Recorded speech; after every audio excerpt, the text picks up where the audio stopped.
Chapter 1. The Invitation to Blackthorne Manor. The morning sun streamed through the lace curtains of Hercule Poirot's London flat, casting delicate patterns on the polished mahogany desk. Poirot sat with his usual precision, sipping a cup of steaming Earl Grey tea, its aroma mingling with the faint scent of beeswax from the freshly cleaned furniture. His sharp eyes scanned the day's correspondence, pausing at an envelope of thick, cream-coloured paper. The handwriting was elegant yet hurried, the ink slightly smudged, as if the writer had been in a state of agitation. "Curious?" Poirot murmured, turning the envelope over. The seal bore the imprint of a blackthorn flower, its thorns stark against the wax. He opened it carefully, extracting a single sheet of paper. The letter was brief, but its tone was urgent. "Dear Monsieur Poirot, I write to you in desperation. Shadows whisper on the staircase of Blackthorne Manor, and I fear they speak of death. I implore you to come at once. The past has returned, and I cannot face it alone. Yours in haste, Lady Elellanena Blackthorne." Poirot's eyebrows rose slightly. Lady Elellanena Blackthorne, an old acquaintance from a case many years ago.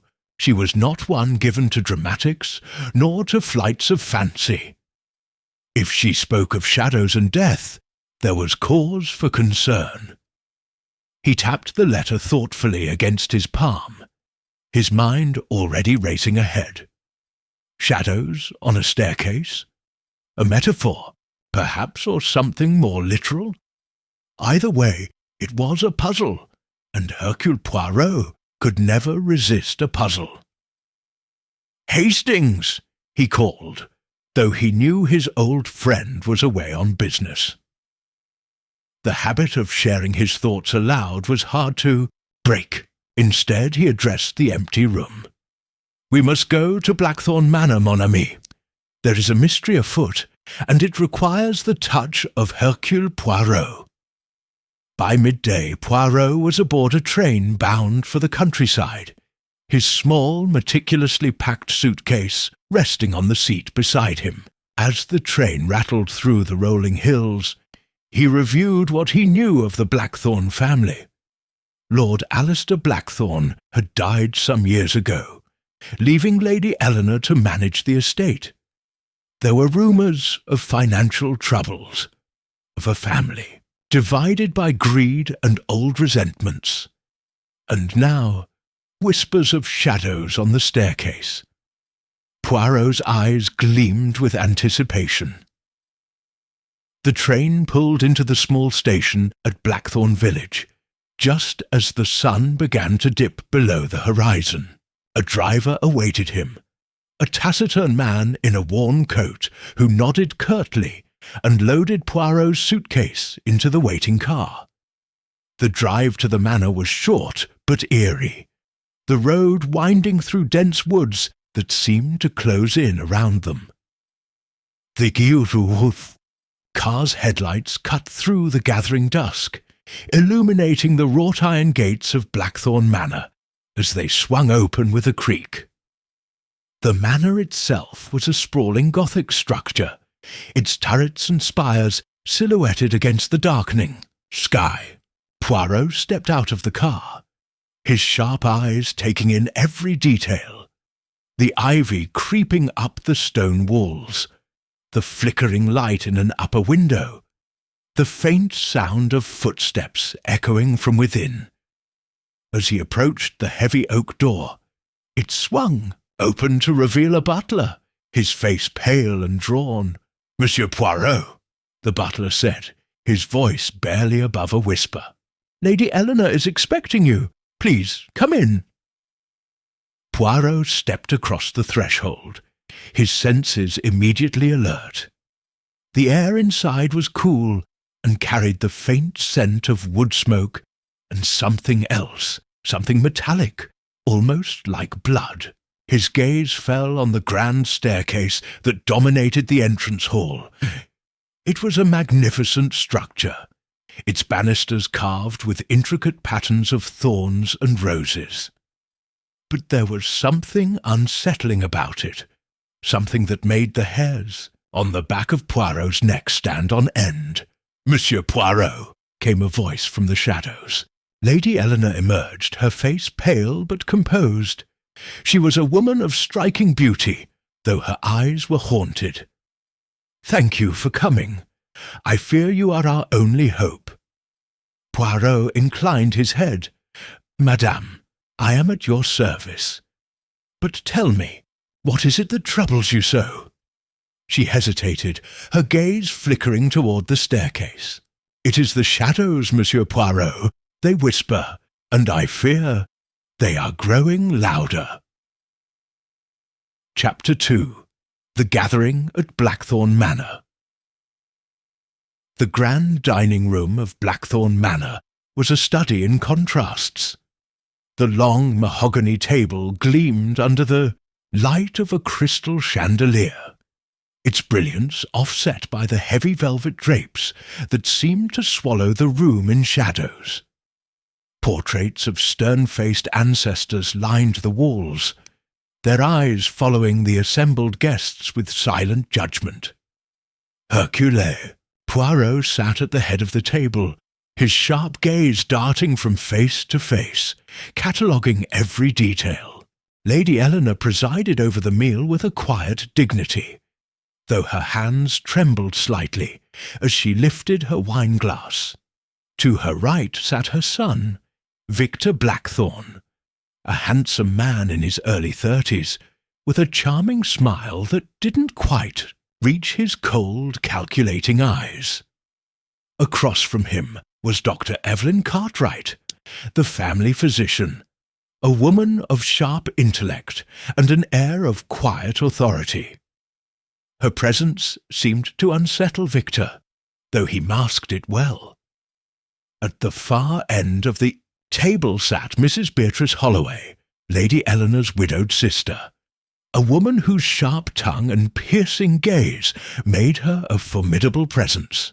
Beside her was Mr. Samuel Grayson, the family solicitor, a man of impeccable manners and a penchant for avoiding eye contact. Rounding out the group was Miss Clara Blackthorne, Victor's younger sister, a delicate woman with a nervous disposition and a habit of twisting her napkin into knots.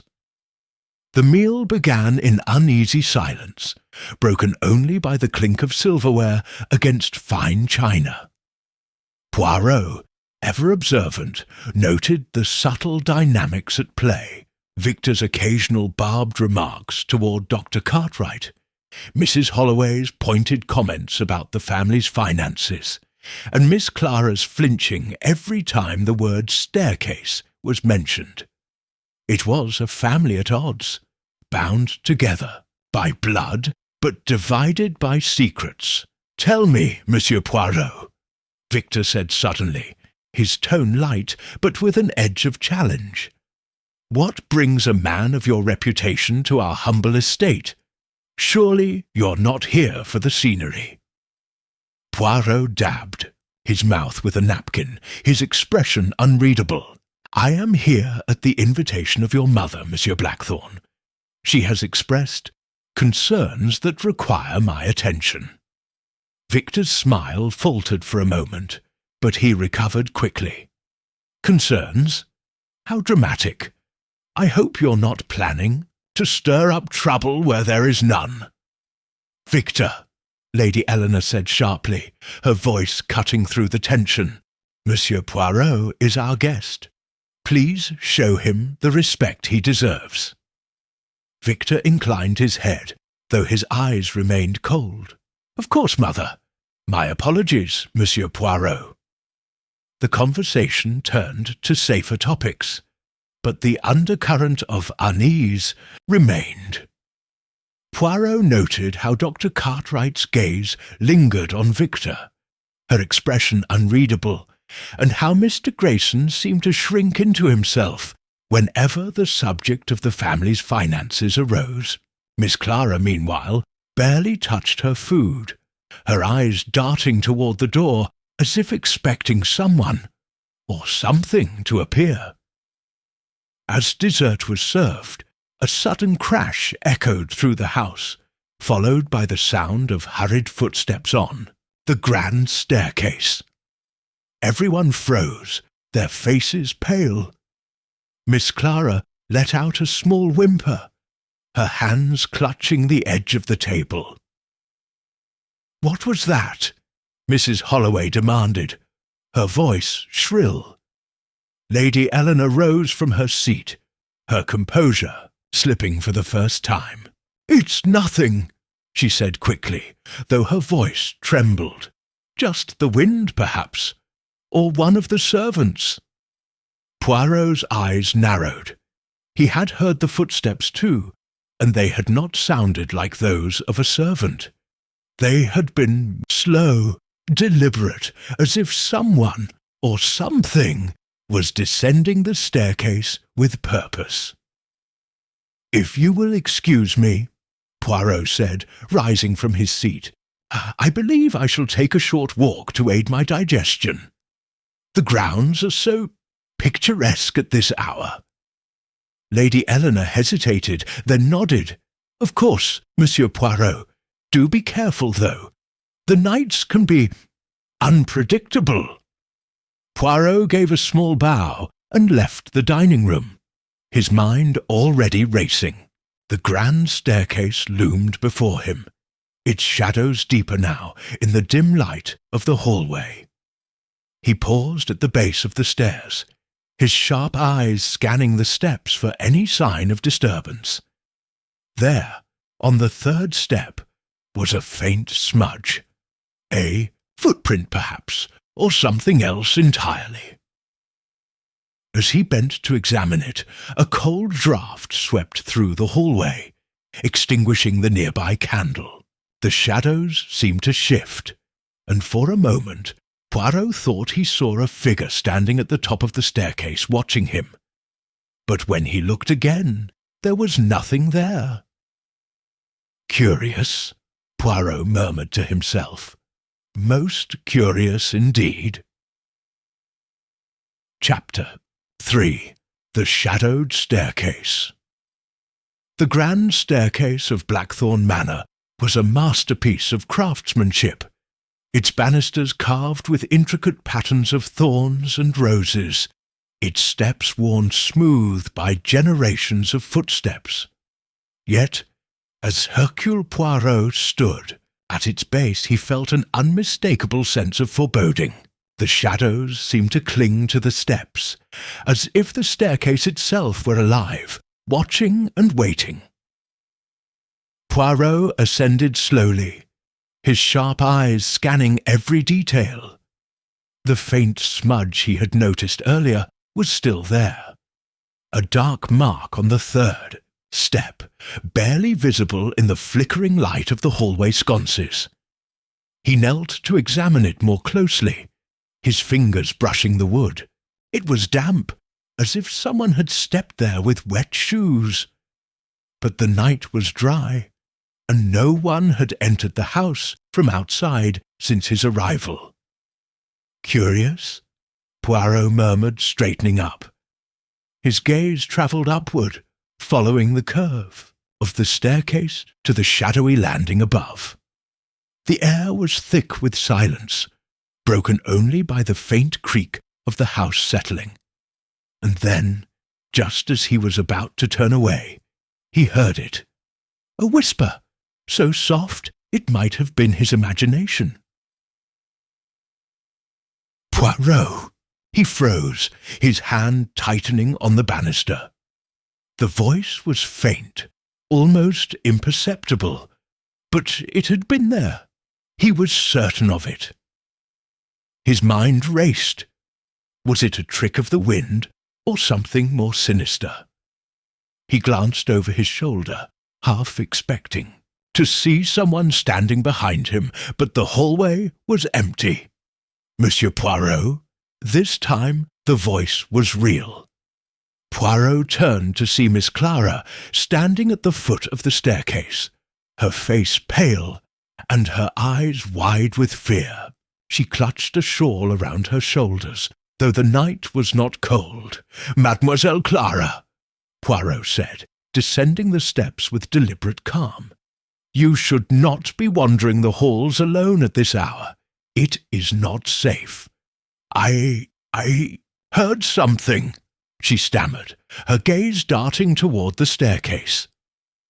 "A voice. It called my name." Poirot's eyes narrowed. "Indeed? And where did this voice come from?"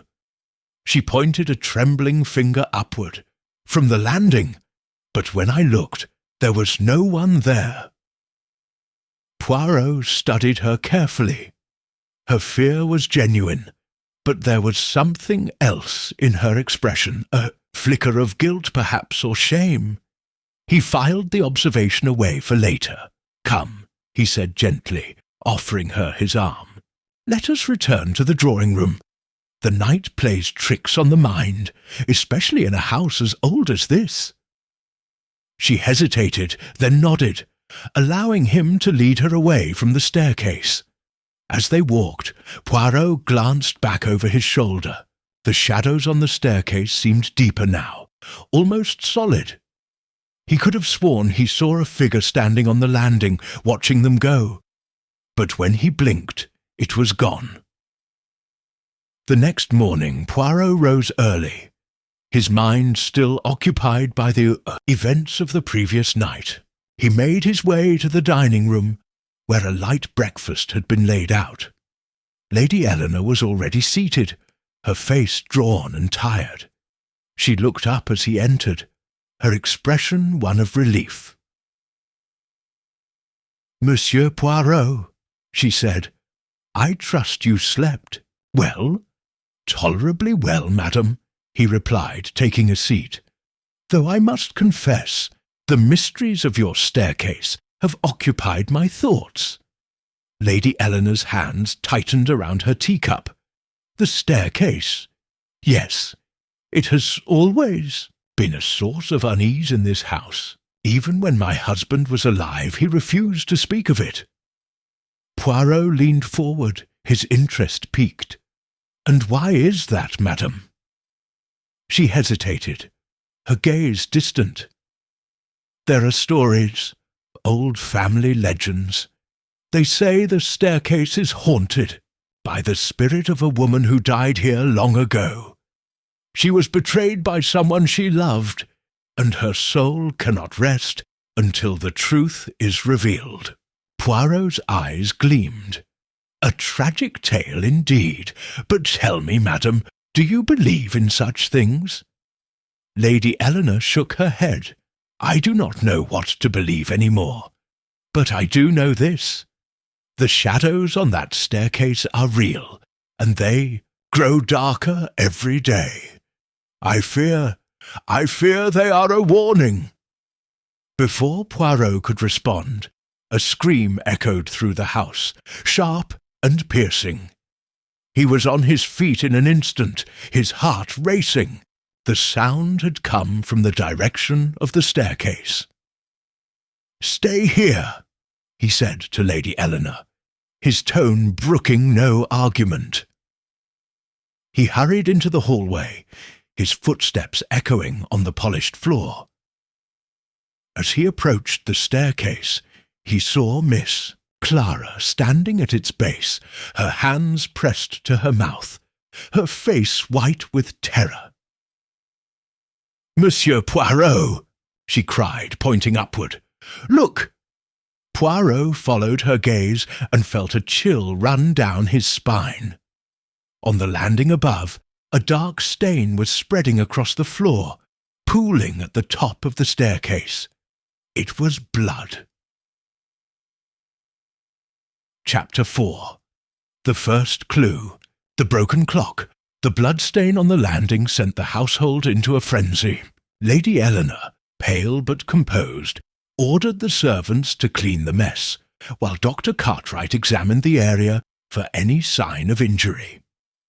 Hercule Poirot, however, remained calm, his sharp eyes taking in every detail. The blood was fresh, but there was no body, no wounded person, only the stain, dark and ominous, as if it had appeared out of thin air. "Monsieur Poirot," Miss Clara whispered, her voice trembling. "What does it mean? Where did it come from?" Poirot did not answer immediately. Instead, he knelt beside the stain, his fingers hovering just above the surface.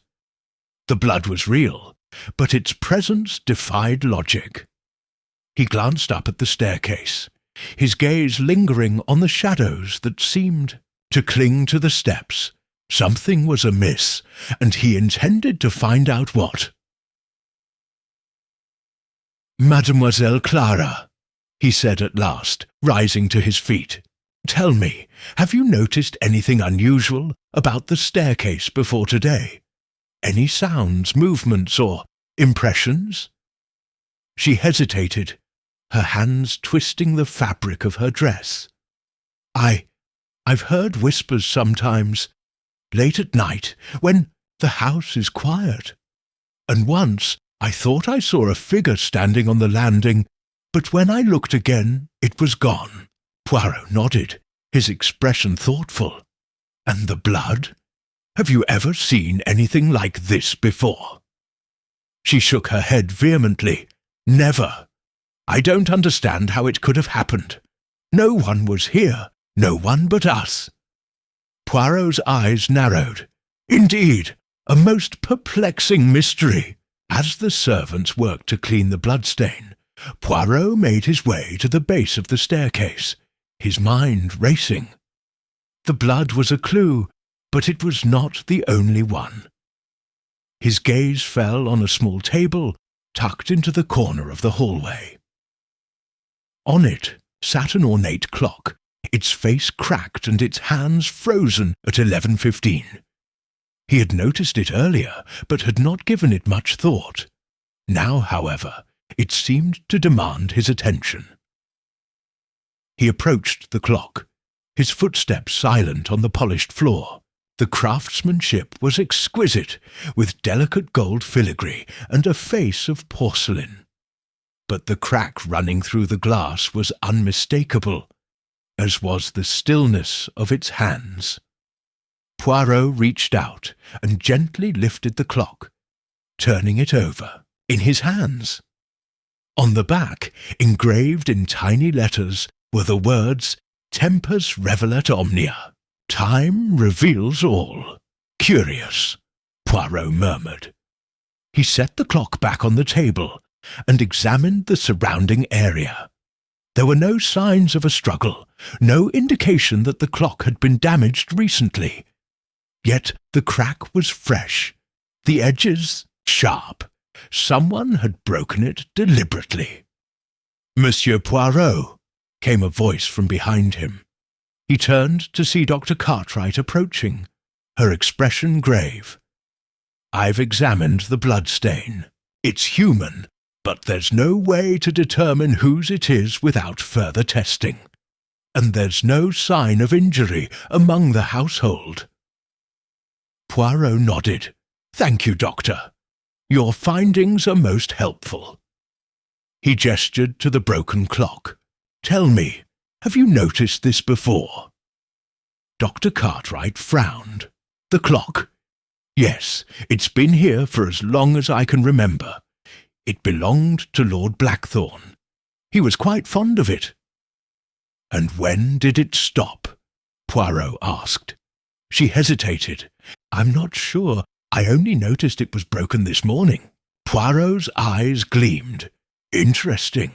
Most interesting." He turned his attention back to the clock, his mind racing.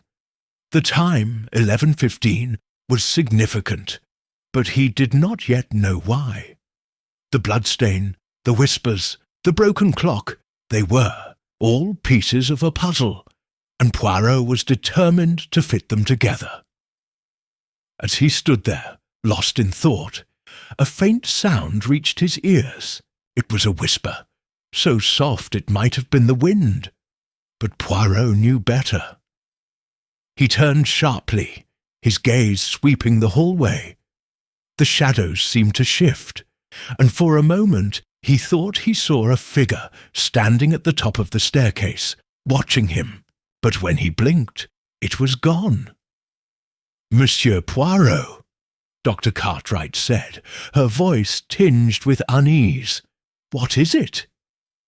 He did not answer immediately. Instead, he reached into his pocket and withdrew a small notebook, jotting down a few quick notes. The broken clock, the bloodstain, the whispers, they were all connected. He was sure of it. "Doctor," he said at last, "tell me, what do you know about the history of this staircase?" Dr. Cartwright hesitated, her gaze flickering toward the stairs. "Not much, I'm afraid. Only that it's always been a source of unease. Lady Eleanor believes it's haunted, but I've never put much stock in such things." Poirot's lips curved into a faint smile. "And yet, the evidence suggests otherwise. Tell me, has anyone in the household been acting strangely of late? Anyone who might have a reason to create such a disturbance?" She frowned, considering the question. "Victor has been on edge lately, but that's not unusual. He's always been high-strung. And Miss Clara, well, she's always been nervous, but she seems more so now. As for the others, I couldn't say." Poirot nodded, his expression thoughtful. "Thank you, Doctor. Your insights are most valuable." Dr. Cartwright walked away. Poirot turned his attention back to the staircase. The shadows seemed deeper now, almost alive. He could feel the weight of the mystery pressing down on him, but he welcomed it. This was what he lived for. The challenge, the puzzle, the thrill of the chase. And he would not rest until he had uncovered the truth. Chapter 5. The Whispering Servant. The morning light filtered weakly through the heavy drapes of Blackthorne Manor, casting long shadows across the hallway. Hercule Poirot stood at the base of the grand staircase, his sharp eyes fixed on the broken clock. The hands still pointed stubbornly to 11:15, a silent reminder of the mystery that surrounded it. As he pondered its significance, a soft shuffling sound caught his attention. He turned to see a young maid hovering in the doorway, her hands clasped tightly in front of her. She was a slight girl, no more than 20, with wide, frightened eyes, and a nervous habit of biting her lip. Her uniform was neat but slightly rumpled, as if she had been twisting the fabric in her hands. "Monsieur Poirot?" she said in a hushed voice, glancing over her shoulder as if afraid someone might overhear. "May I speak with you?" Poirot's expression softened. "But of course, mademoiselle. What is it that troubles you?" The maid stepped closer, her voice dropping to a whisper. "It's about the staircase, sir. I've heard things, seen things, and I think you should know." Poirot gestured to a nearby alcove, where a small bench offered a modicum of privacy. "Please, sit down. Take your time." The maid perched on the edge of the bench, her hands trembling. "My name is Mary, sir. I've worked here for 2 years, and I've always done my best to keep my head down and do my work. But lately, it's been impossible." "Go on," Poirot encouraged, his tone gentle but firm. Mary took a deep breath. "It started a few weeks ago. I was cleaning the hallway late at night and I heard whispers. At first, I thought it was just the wind. But then I realized they were coming from the staircase. I couldn't make out the words, but they sounded angry, like someone was arguing. I looked up, and I saw a shadow. It was moving, sir, like a person, but there was no one there. Poirot's eyes gleamed with interest.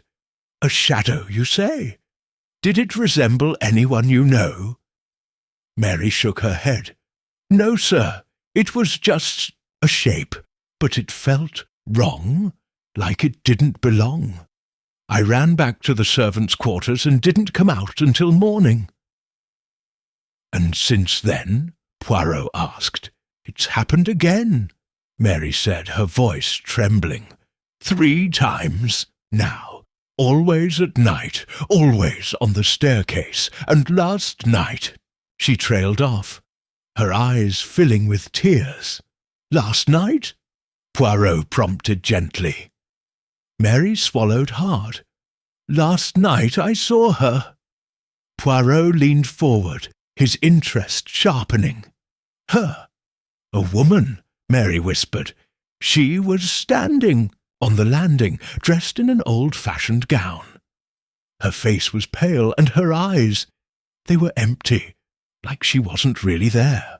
She looked at me, and then she vanished. Poirot's mind raced. A woman in an old-fashioned gown. Could it be the spirit Lady Eleanor had mentioned?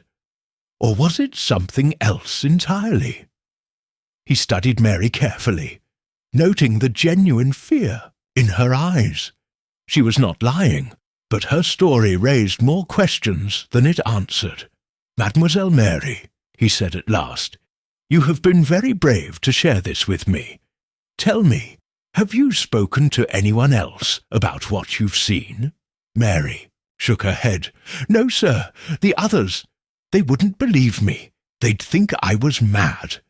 But I thought you might understand. I do, Poirot assured her, and I will look into this matter.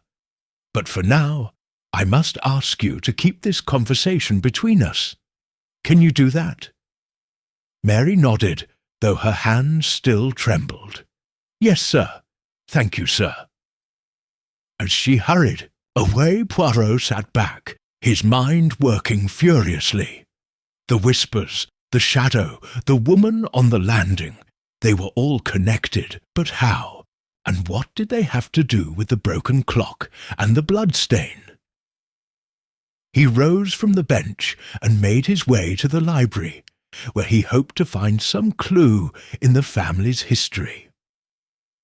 As he entered the room, he was surprised to see Victor Blackthorne seated at the desk, a glass of brandy in his hand. The young man looked up, his expression darkening when he saw Poirot. Monsieur Poirot, Victor said, his tone clipped. What brings you here? I was hoping to do some research, Poirot replied smoothly. The history of this house is most fascinating. Victor's lips twisted into a sneer.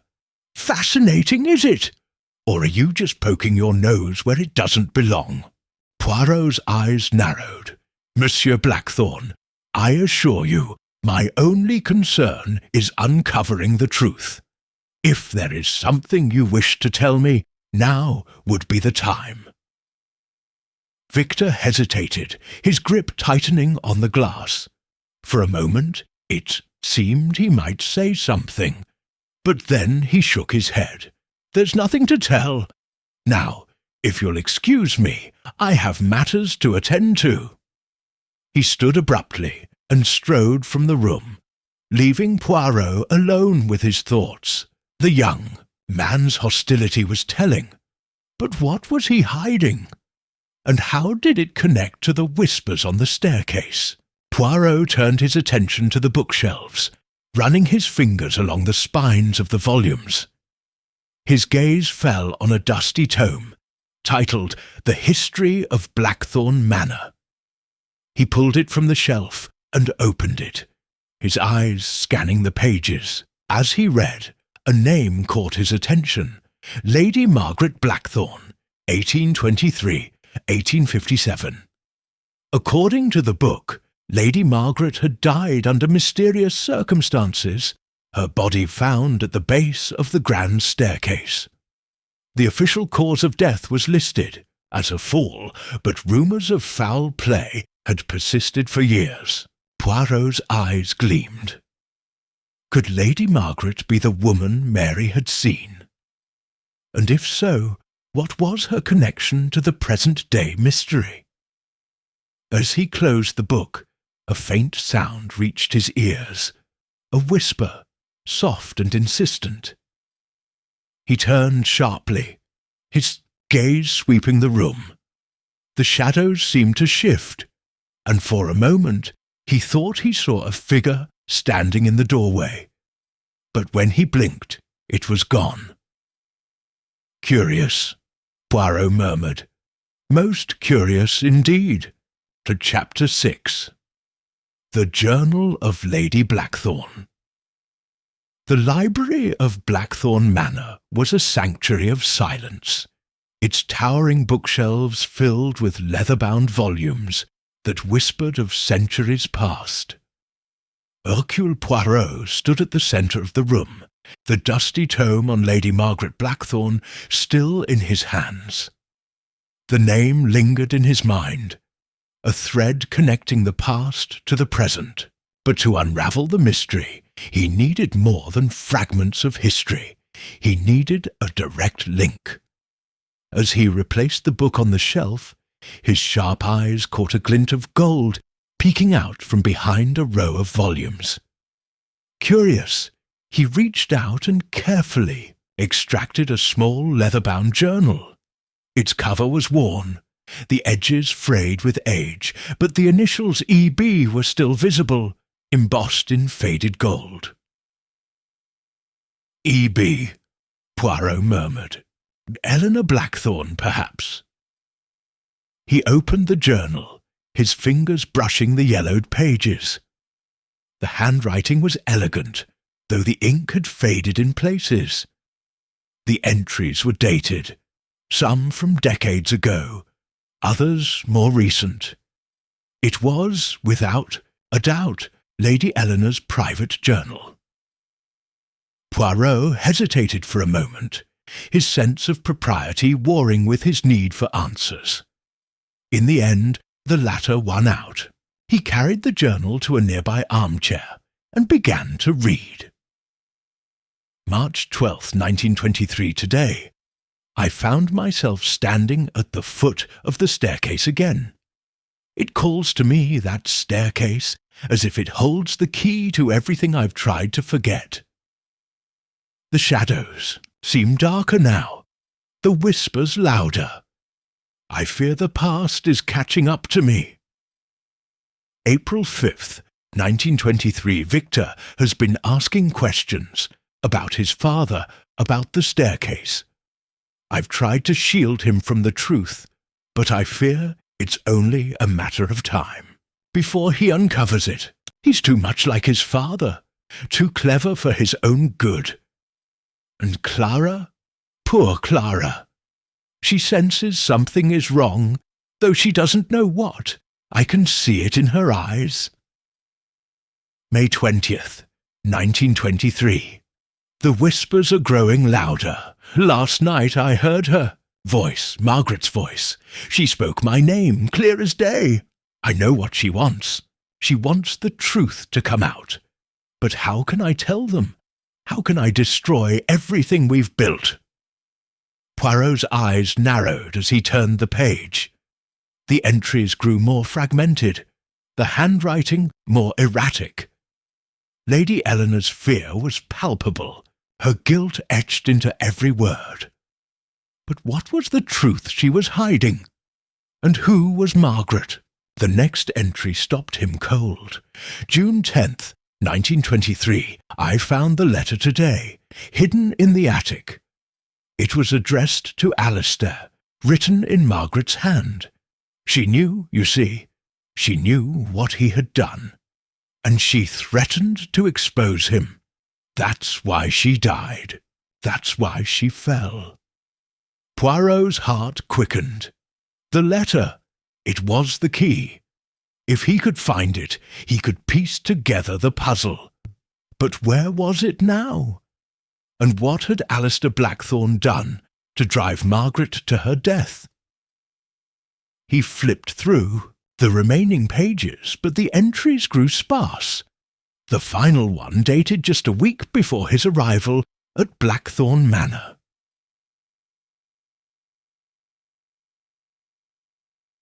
October 1st, 1923. The shadows are closing in. I can feel them, pressing against me, suffocating me. Margaret's voice is everywhere now, in every corner of this house. She won't let me rest until the truth is revealed. But how can I tell them? How can I destroy my own family? Poirot closed the journal, his mind racing. Lady Eleanor's guilt was clear, but what was she hiding? And how did it connect to the whispers, the bloodstain, and the broken clock? He needed to find that letter. As he rose from the armchair, a faint sound reached his ears, a whisper, soft and insistent. He turned sharply, his gaze sweeping the room. The shadows seemed to shift, and for a moment he thought he saw a figure standing in the doorway. It was a woman, her face pale, her eyes hollow. She wore an old-fashioned gown, just as Mary had described. "Margaret," Poirot murmured. The figure raised a hand, pointing towards the ceiling. Then, as quickly as she had appeared, she vanished. Poirot's eyes gleamed. The attic. That was where he needed to go. Chapter 7. The Midnight Encounter. The attic of Blackthorne Manor was a place of dust and shadows, its low ceiling and narrow windows casting eerie patterns of light across the cluttered space. Hercule Poirot stood at the top of the narrow staircase, his small flashlight cutting through the darkness. The air was thick with the scent of old wood and decay, and the floor creaked ominously beneath his feet.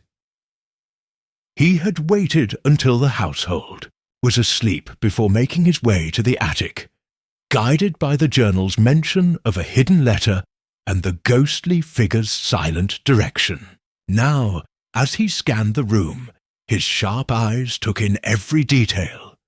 The stacks of old furniture, the trunks filled with forgotten belongings, and the cobwebs that draped the corners like ghostly curtains. Now, where would one hide a letter of such importance? Poirot murmured to himself, his voice barely above a whisper. He moved carefully through the attic, his flashlight beam illuminating the dust-covered objects. His gaze fell on an old writing desk tucked into a corner, its surface cluttered with yellowed papers and ink-stained quills. It seemed as good a place as any to start. As he approached the desk, a faint sound reached his ears, a soft creak, like a footstep on the wooden floor. He froze, his hand tightening on the flashlight. The sound came again, closer this time. Poirot turned slowly, his heart pounding in his chest.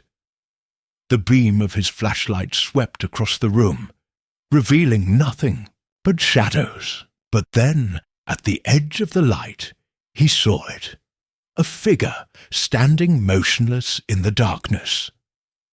It was the woman from the library, her pale face and hollow eyes unmistakable.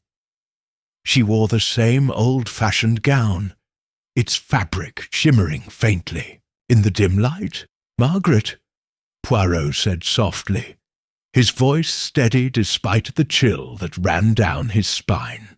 "What is it you wish to tell me?" The figure raised a hand, pointing toward a large trunk in the corner of the room. Then, as before, she vanished, leaving only the faint scent of roses in her wake. Poirot exhaled slowly, his mind racing. Trunk. That was where he needed to look. He crossed the room quickly, his footsteps echoing in the silence. The trunk was old and heavy, its brass fittings tarnished with age. He knelt beside it, his fingers brushing the lid. It was unlocked. With a soft creak, he lifted the lid, revealing a jumble of old clothes and faded photographs. But beneath them, tucked into a corner, was a small wooden box. Poirot's pulse quickened as he lifted it out, his fingers trembling slightly. The box was intricately carved, its lid adorned with the same blackthorn flower motif he had seen throughout the house. He opened the box carefully, revealing a single sheet of paper yellowed with age. The handwriting was elegant, the ink faded but still legible. It was a letter addressed to Alistair Blackthorne. "My dearest Alistair, I know what you have done. The lies, the deceit, they cannot be hidden forever. I have seen the accounts, the forged documents. You have betrayed not only me, but everyone who trusted you. If you do not confess, I will have no choice but to expose you. Do not force me. Hand, yours in sorrow." Margaret Poirot's eyes gleamed as he read the letter. So, this was the truth Lady Eleanor had been hiding. Alistair Blackthorne had been involved in some form of financial deceit, and Margaret had discovered it. But how had she died, and why had her death been covered up? As he pondered these questions, a faint sound reached his ears, a whisper, soft and insistent. He turned sharply, his flashlight beam sweeping the room.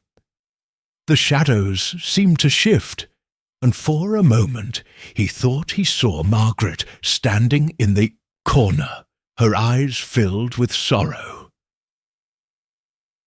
"Thank you," Poirot murmured, his voice barely above a whisper. "You have given me much to consider."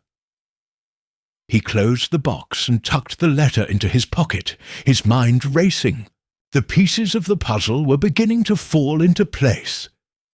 But there was still much to uncover. As he made his way back to the staircase, he couldn't shake the feeling that he was being watched. The shadows seemed to follow him, their whispers growing louder with every step. When he reached the door, he paused, glancing back at the attic one last time. The room was silent now, the air still and heavy, but Poirot knew the truth. Margaret's spirit would not rest until justice was served, and he intended to see that it was. Chapter 8. The Second Clue. The Missing Key. The morning light filtered through the heavy drapes of Blackthorne Manor, casting a pale glow over the grand hallway. Hercule Poirot stood at the base of the staircase, his mind still occupied by the events of the previous night. The letter from Margaret Blackthorne was safely tucked away in his pocket, its contents a damning indictment of Alistair Blackthorne's deceit. But how did it connect to the present-day mystery? And what role did the staircase play in it all? He pondered these questions. Lady Eleanor emerged from the drawing-room, her face pale but composed. She carried a small silver tray, on which rested a single key. Its brass surface gleamed in the sunlight, its teeth worn with age. "Monsieur Poirot," she said, her voice steady but tinged with unease, "I believe this may be of interest to you." Poirot's eyes narrowed as he took the key from the tray. "And what, madame, does this key unlock?" Lady Eleanor hesitated, her gaze flickering toward the staircase. It is the key to the locked room on the second floor, the one at the top of the staircase. It has been missing for weeks, but I found it this morning lying on the floor of my bedroom." Poirot's interest sharpened. "Curious. And why was the room locked?" "It was my husband's study," Lady Eleanor replied. "After his death, I could not bear to enter it. I locked the door and put the key away. But now," she trailed off, her hands trembling slightly. Poirot studied her carefully. "Madame, is there something you wish to tell me?" She hesitated, then shook her head. "No, Monsieur Poirot. Only that I fear what you may find in that room." Poirot's lips curved into a faint smile. "Then I shall tread carefully, madam, but I must see it for myself." With that, he turned and made his way up the staircase, the key clutched tightly in his hand. The locked room was at the end of the hallway, its door heavy and imposing. Poirot inserted the key into the lock and turned it slowly, the mechanism clicking open with a soft snick.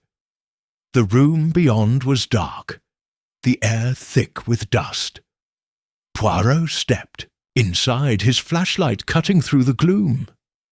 The study was exactly as Alistair Blackthorne had left it, its shelves lined with books and its desk cluttered with papers. But it was the portrait above the fireplace that caught Poirot's attention. A painting of Alistair himself, his stern gaze seeming to follow Poirot as he moved through the room. "Curious?" Poirot murmured, his eyes narrowing. "Most curious." Approached the desk, his fingers brushing the surface. The papers were old, their edges yellowed with age. Among them he found a ledger, its pages filled with columns of numbers. Poirot's eyes gleamed as he flipped through it, his sharp mind quickly deciphering the entries.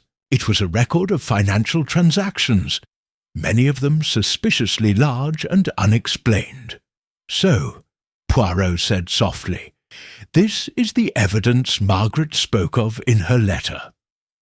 As he continued to search the desk, he found something else, a small, leather-bound book tucked into a hidden compartment.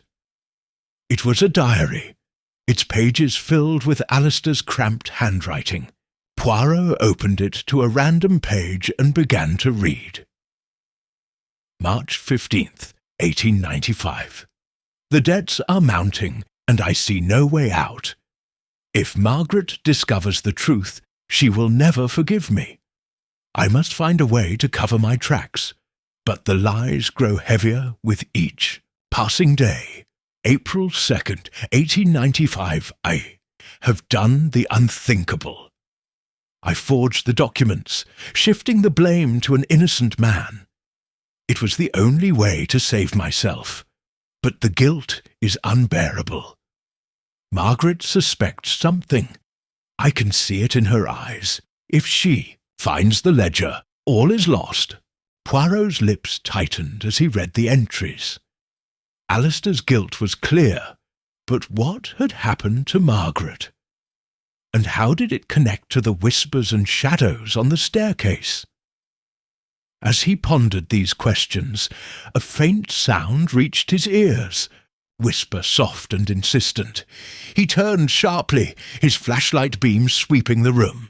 The shadows seemed to shift, and for a moment he thought he saw Margaret standing in the corner, her eyes filled with sorrow.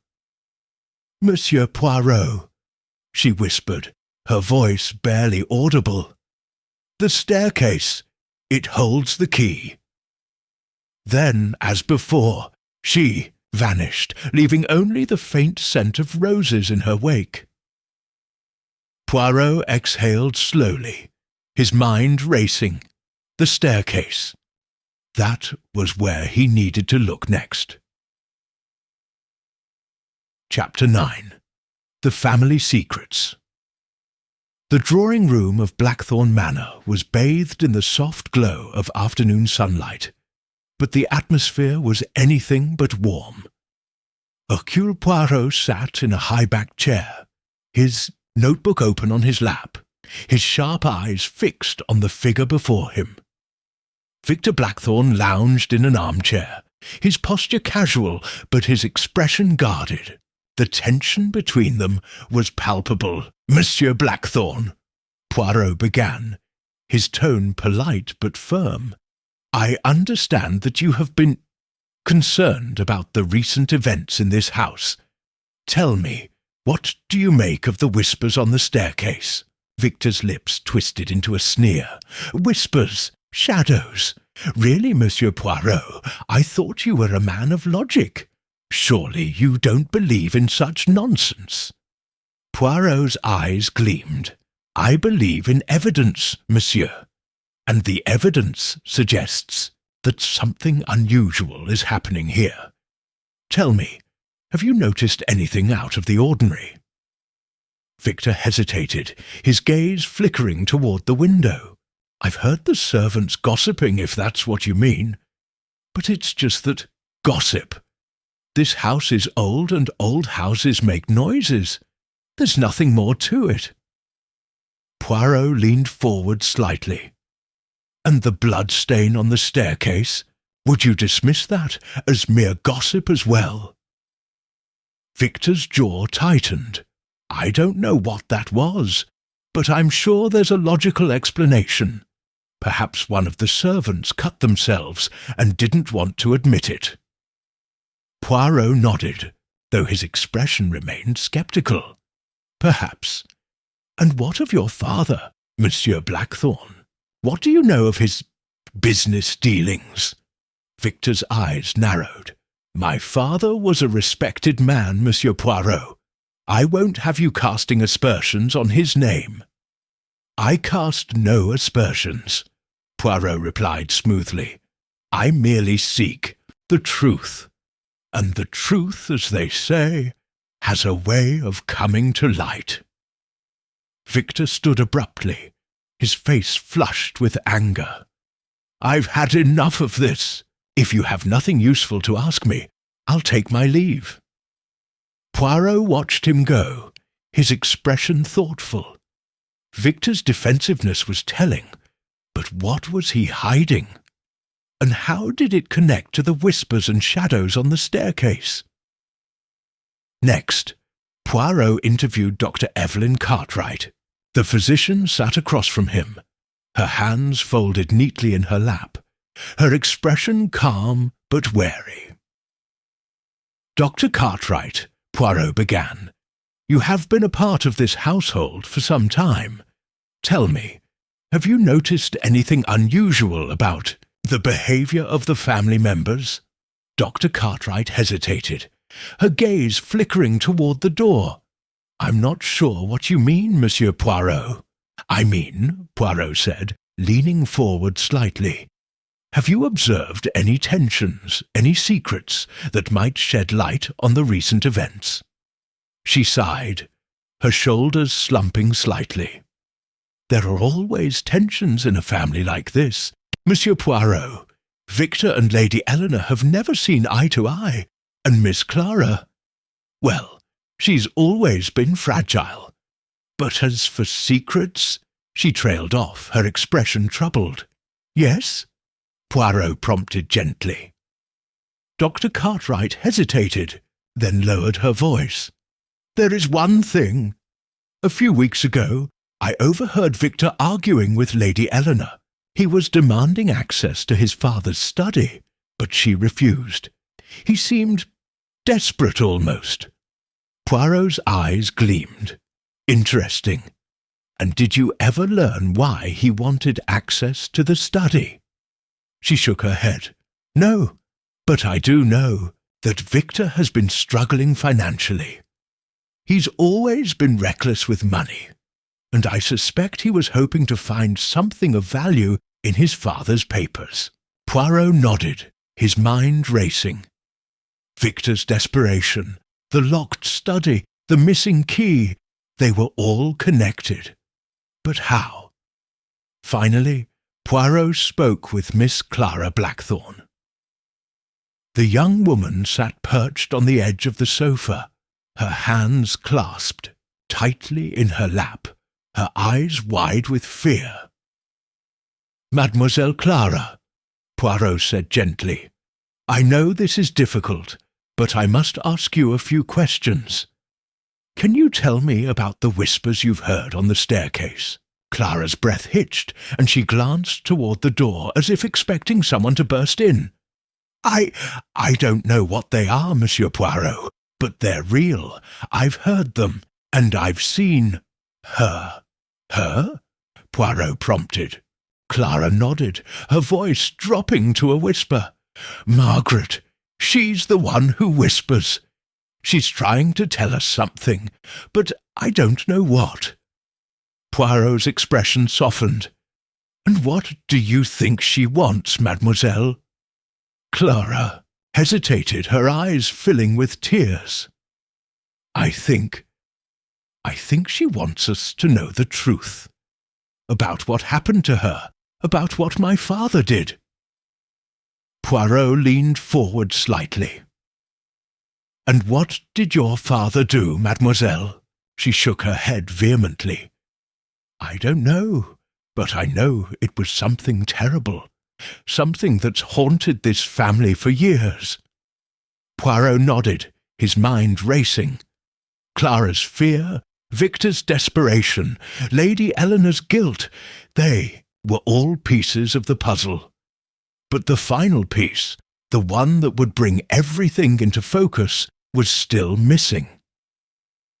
As he rose to leave, Clara reached out and grasped his hand, her grip surprisingly strong. "Please, Monsieur Poirot," she whispered, "find the truth before it's too late." Poirot patted her hand gently. "I will, mademoiselle, I promise." Chapter 10. The third clue. The blood-stained handkerchief. The afternoon sun cast long shadows across the grounds of Blackthorne Manor, as Hercule Poirot strolled through the garden, his mind occupied by the interviews he had conducted earlier. The Deschutes family's secrets were beginning to unravel, but the final piece of the puzzle remained elusive. As he approached a secluded corner of the garden, his sharp eyes caught a glint of white among the rose bushes. Curious, he bent down and retrieved a small crumpled handkerchief. It was made of fine linen, its edges embroidered with delicate blackthorn flowers. But what drew Poirot's attention was the faint red stain in the centre, a stain that looked suspiciously like blood. "Curious," Poirot murmured, turning the handkerchief over in his hands. "Most curious indeed."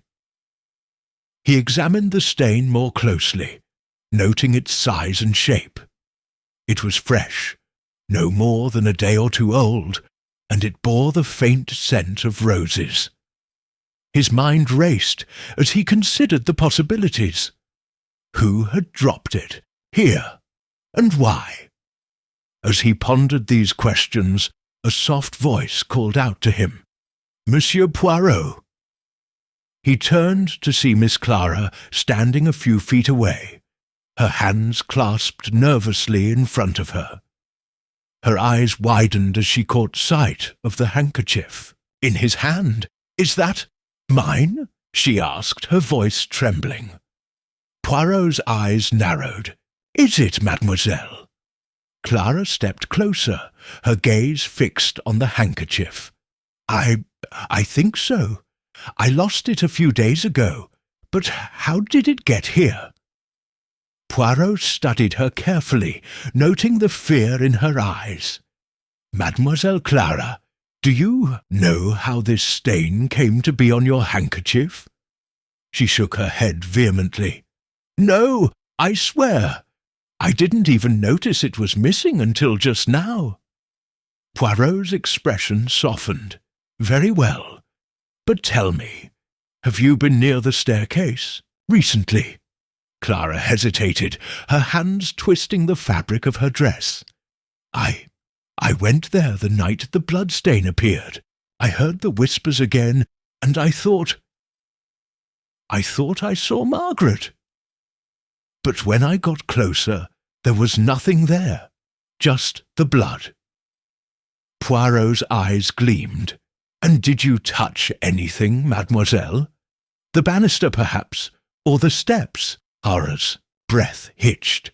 I might have. I was so frightened I don't remember. Poirot nodded, his mind racing. The handkerchief, the bloodstain, Clara's presence on the staircase. They were all connected. But how?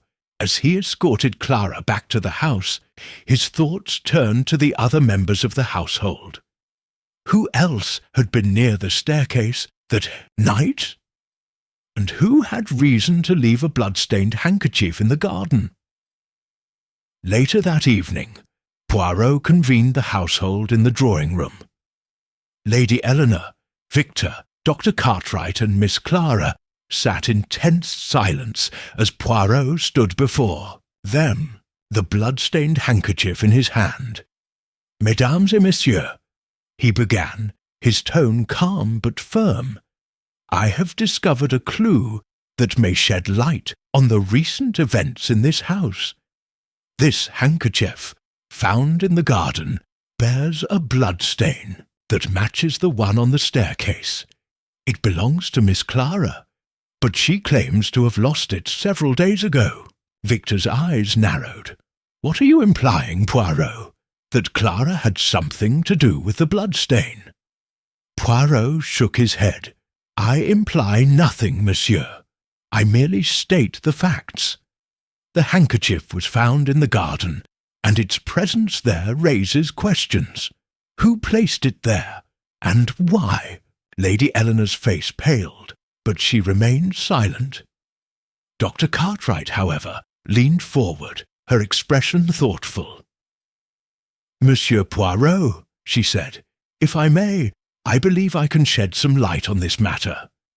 The night the bloodstain appeared, I treated a minor injury, a cut on Victor's hand.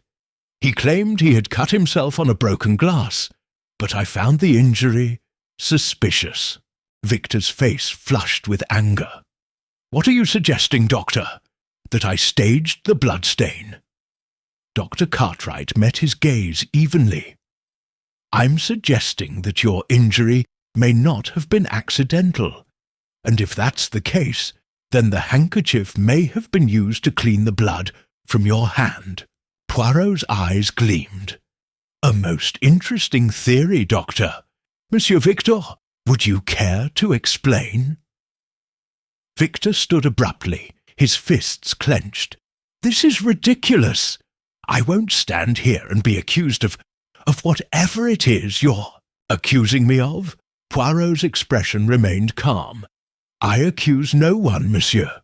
I merely seek the truth, and the truth, as they say, has a way of coming to light." As Victor stormed out of the room, Poirot turned to the others. "Mesdames et messieurs, the mystery deepens, but rest assured, I will uncover the truth." Chapter 11. The Vanishing Act. The night was heavy with tension as the household of Blackthorne Manor retired to their rooms. Hercule Poirot, however, remained in the drawing-room, his mind racing as he reviewed the clues he had gathered so far. The blood-stained handkerchief, Victor's suspicious injury, and the whispers on the staircase. They were all connected, but the final piece of the puzzle still eluded him. As the clock struck midnight, a sudden commotion broke the silence. Footsteps echoed in the hallway, followed by a sharp cry. Poirot was on his feet in an instant, his sharp instincts guiding him toward the source of the noise. He found Miss Clara standing at the top of the grand staircase, her face pale and her hands trembling. She pointed a shaking finger toward the steps, her voice barely above a whisper. "She's gone! She's gone!" Poirot's eyes narrowed. "Who is gone, mademoiselle?" "Mrs. Holloway," Clara gasped. "I saw her on the staircase, and then she vanished." Poirot's heart quickened as he descended the staircase, his flashlight cutting through the darkness. The steps were empty, but at the top he found a single shoe, a delicate lace-trimmed slipper that belonged to Mrs. Beatrice Holloway. "Curious," Poirot murmured, picking up the slipper. "Most curious indeed." He turned to Clara, who was now seated on the top step, her face buried in her hands. "Mademoiselle Clara, tell me exactly what you saw." Clara took a deep, shuddering breath. "I couldn't sleep, so I came out to get some air. I saw Mrs. Holloway standing on the staircase, just staring into the shadows. I called out to her, but she didn't answer. Then she just disappeared, like she was swallowed by the darkness." Poirot's expression was grave. "And the slipper? Did you see her drop it?" Clara shook her head. "No, I didn't notice it until after she was gone." Poirot nodded, his mind racing. Mrs. Holloway's disappearance was no accident. It was a deliberate act, designed to create confusion and fear. But why? And who was behind it? As he pondered these questions, the rest of the household began to gather in the hallway, drawn by the commotion. Lady Eleanor's face was pale, her hands clasped tightly in front of her. Victor stood at the edge of the group, his expression unreadable. Dr. Cartwright, ever practical, was already examining Clara for signs of shock. "Monsieur Poirot," Lady Eleanor said, her voice trembling, "what is happening in my house? First the whispers, then the bloodstain, and now this vanishing act. I fear we are all in danger."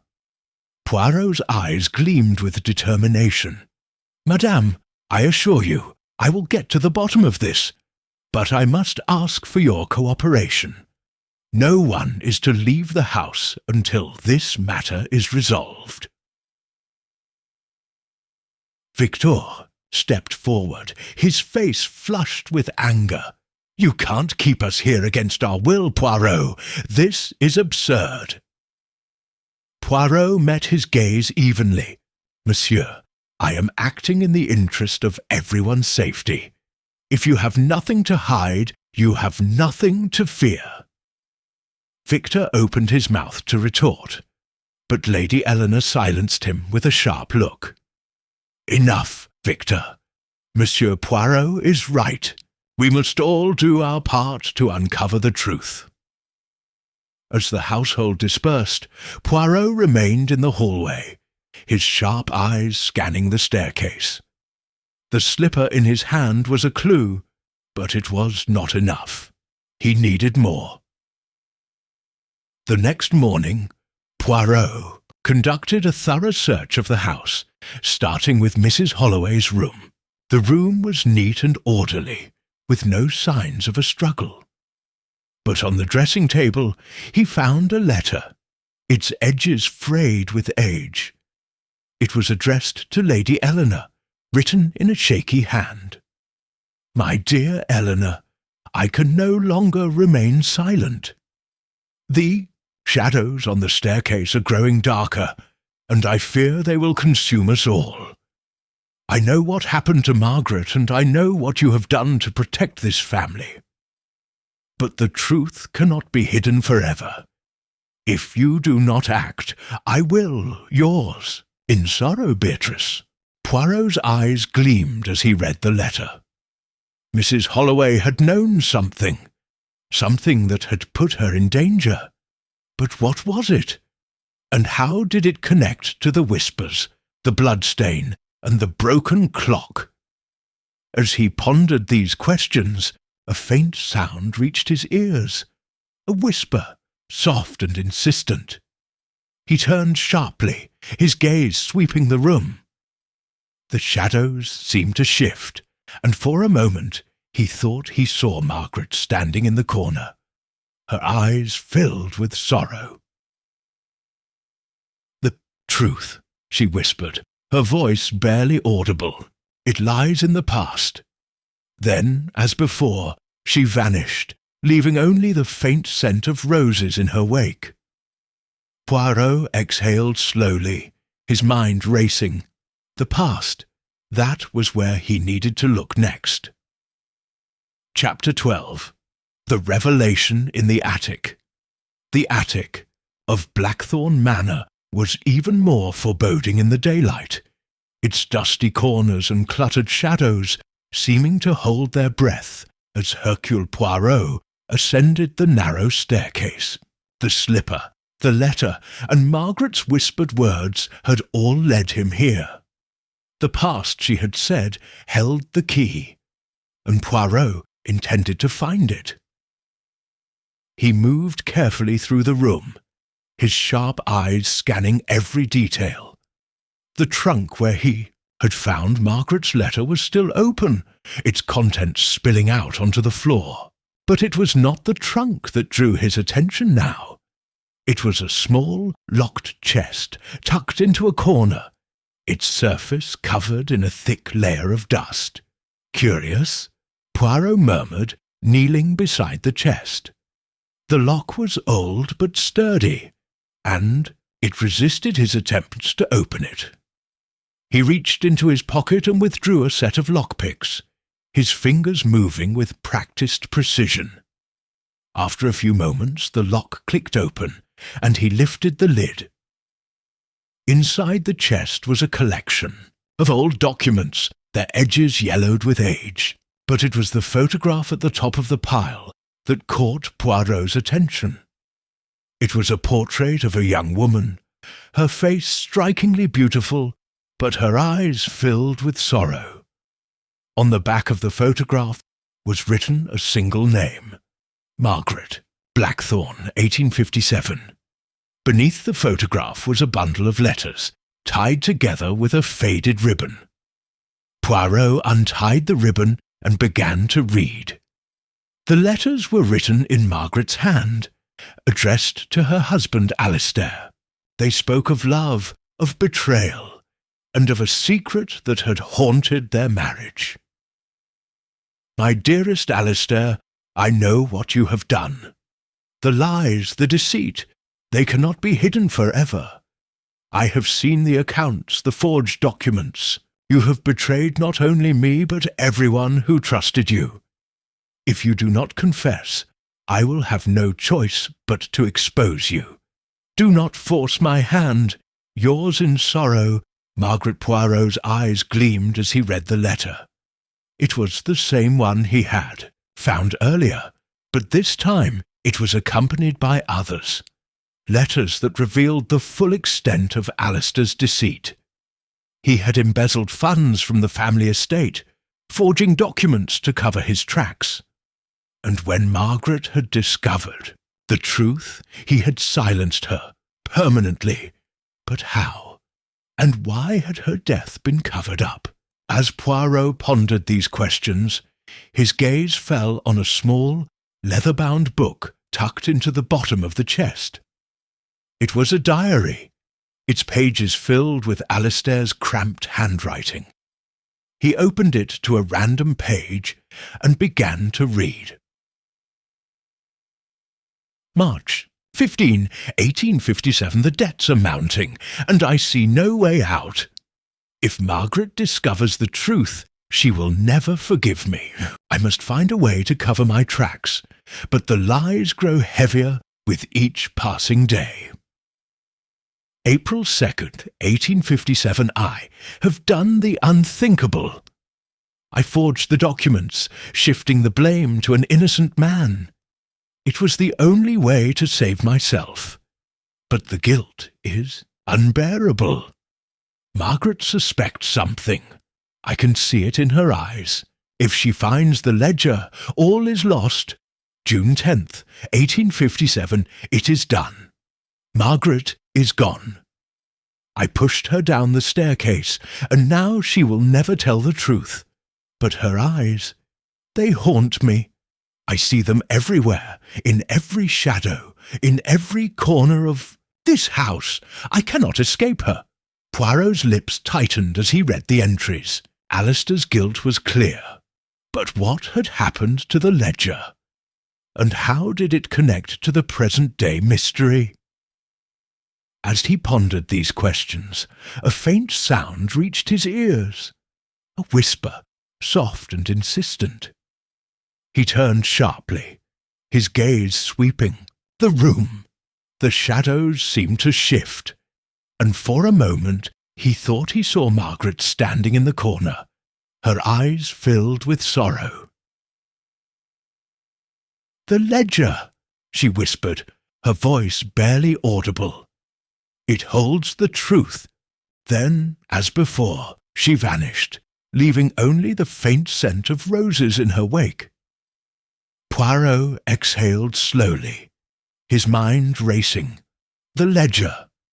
That was where he needed to look next. Chapter 13. The confrontation on the staircase, the grand hallway of Blackthorne Manor was bathed in the flickering light of the chandelier, its crystals casting shimmering patterns on the walls. Hercule Poirot stood at the base of the staircase, his hands clasped behind his back, his expression calm but resolute. The household had been summoned, and they now stood before him, their faces a mixture of fear, curiosity, and defiance.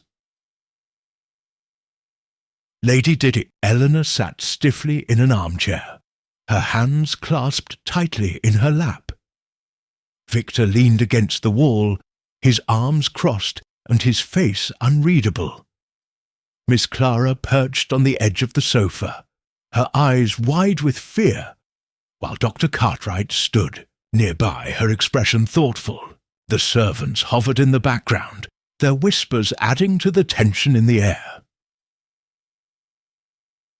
"Mesdames et messieurs," Poirot began, his voice carrying the weight of authority, "I have gathered you here today to reveal the truth behind the recent events in this house. The whispers, the bloodstain, the vanishing of Mrs. Holloway, they are all connected, and the key to this mystery lies in the past." He paused, his sharp eyes scanning the room. "Many years ago, a great injustice was committed in this house.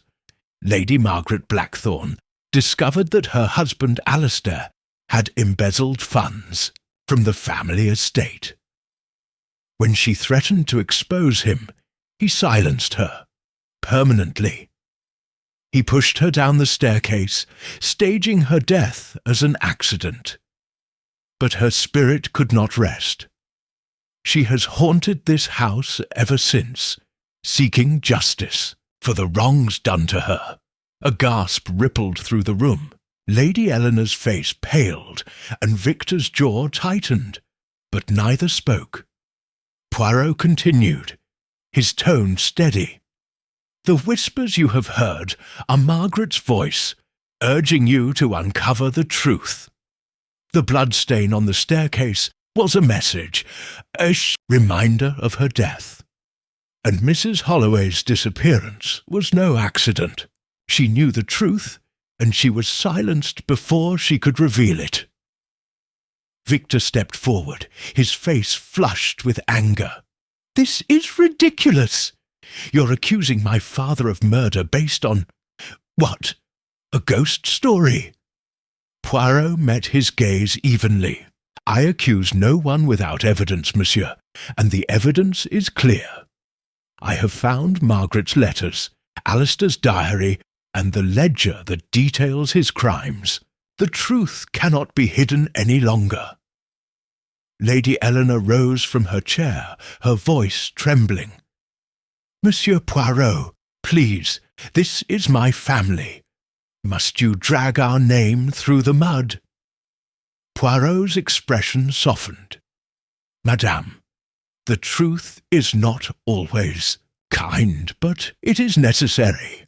Margaret's spirit will not rest until justice is served, and neither will I."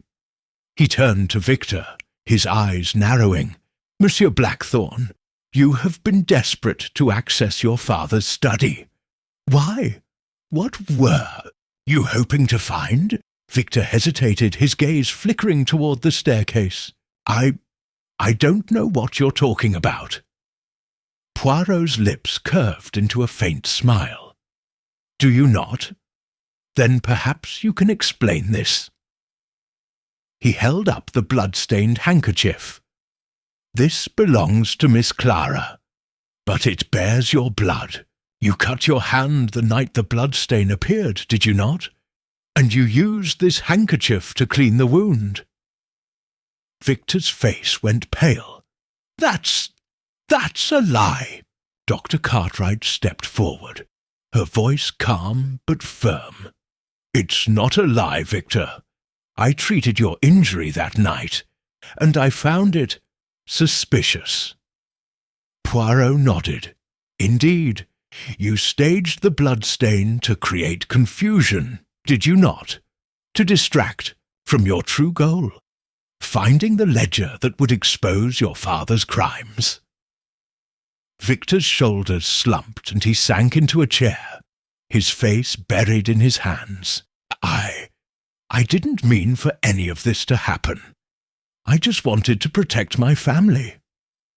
Poirot's expression was grave. "And in doing so, you only deepened the shadows that haunt this house. But the truth, monsieur, has a way of coming to light." He turned to the rest of the household, his voice carrying the weight of finality. "The mystery of Blackthorne Manor is solved. Margaret's spirit can now rest, knowing that justice has been served." As the household absorbed his words, a faint sound reached Poirot's ears. A whisper, soft and filled with gratitude. He turned toward the staircase and saw Margaret standing there, her face serene, her eyes no longer filled with sorrow. She nodded once, then vanished, leaving only the faint scent of roses in her wake. Chapter 14. The Final Step. The morning sun streamed through the windows of Blackthorne Manor, casting a golden glow over the grand hallway.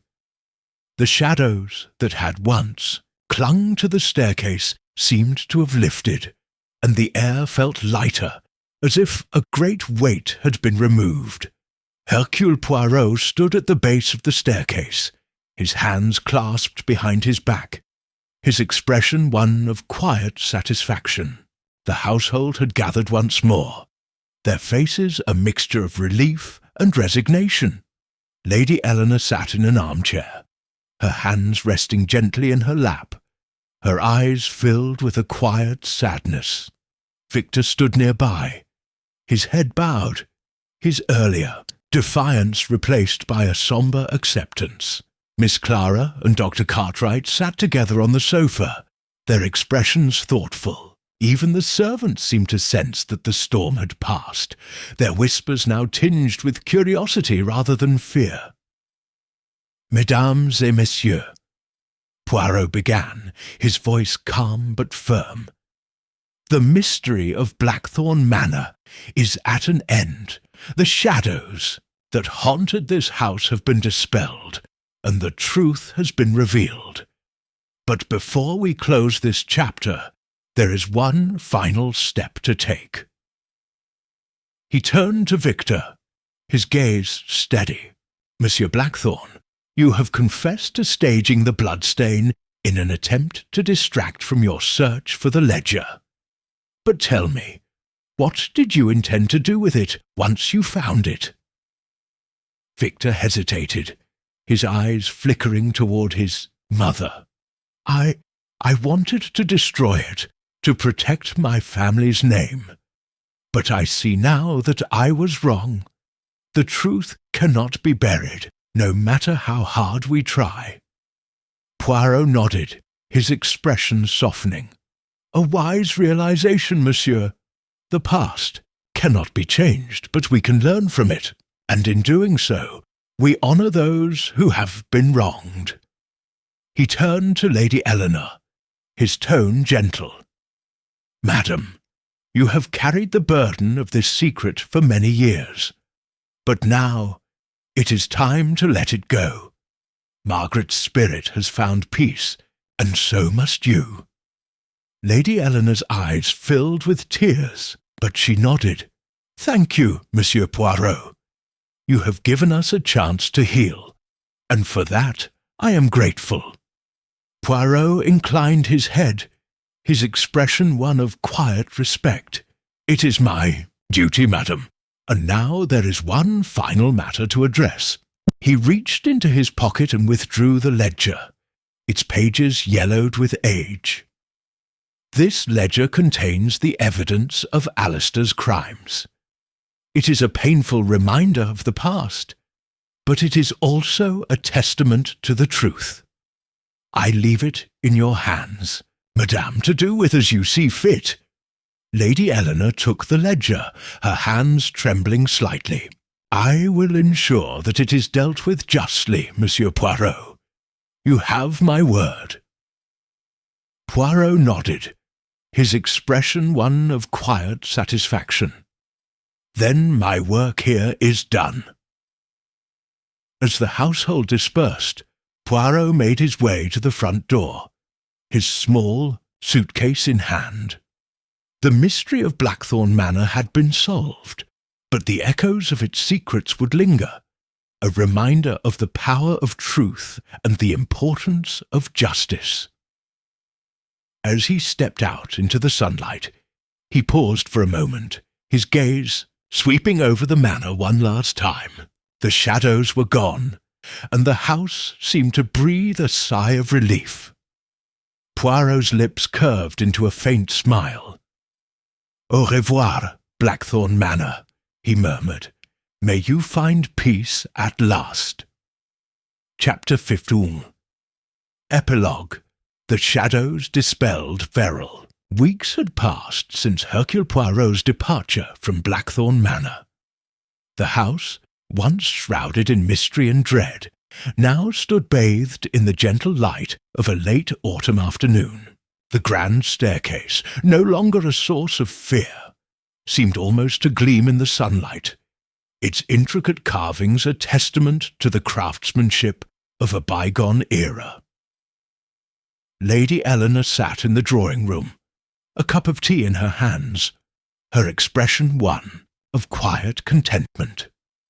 The ledger, now safely locked away, was a reminder of the past, but it no longer held the power to haunt her. She had made peace with the truth, and in doing so had found a sense of closure. Victor entered the room, his demeanour more subdued than it had been in weeks. He had taken his father's crimes hard, but the burden of secrecy had been lifted, and he seemed determined to move forward. He sat across from his mother, his hands clasped in front of him. "Mother," he began, his voice steady, "I've been thinking about the future, about what we can do to honour Margaret's memory." Lady Eleanor's eyes softened. "What did you have in mind, Victor?" He hesitated, then spoke. "I'd like to restore the east wing of the manor and turn it into a charitable foundation. We could help those in need, as a way of making amends for the wrongs of the past." Lady Eleanor's lips curved into a faint smile. "That's a wonderful idea, Victor. I think Margaret would approve." Miss Clara, who had been listening quietly from the corner, stepped forward. "I'd like to help too," she said, her voice filled with determination. "I've been so afraid for so long, but now I feel like I can finally breathe." Lady Eleanor reached out and took her daughter's hand, her eyes filled with pride. "We've all been given a second chance, my dear. Let's make the most of it." Meanwhile, in a quiet corner of the garden, Dr. Evelyn Cartwright stood beneath the blackthorn tree, its branches bare but still beautiful in their simplicity. She had stayed on at the manor, offering her support to the family as they navigated the aftermath of the revelations. But her thoughts often turned to Poirot and the role he had played in uncovering the truth. "A remarkable man," she murmured to herself, her gaze fixed on the horizon. "He saw what others could not, and he brought light to the darkest corners of this house." As she turned to go, she noticed a single blackthorn flower blooming on the tree, its petals delicate and white. It was a rare sight at this time of year, and she couldn't help but smile.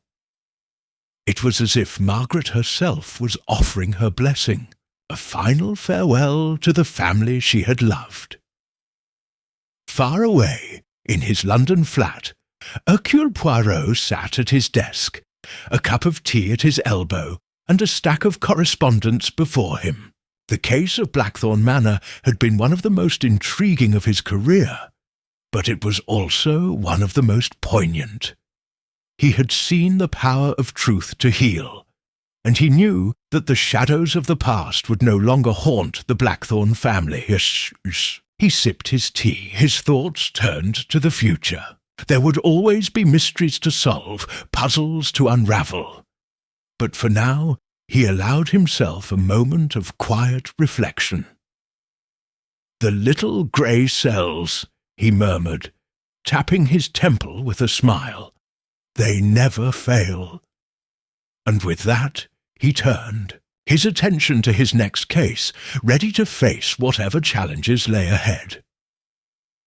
The end. Thank you for joining me on this journey through Hercule Poirot and the shadowed staircase mystery, the steps that led to murder. I hope you enjoyed the story.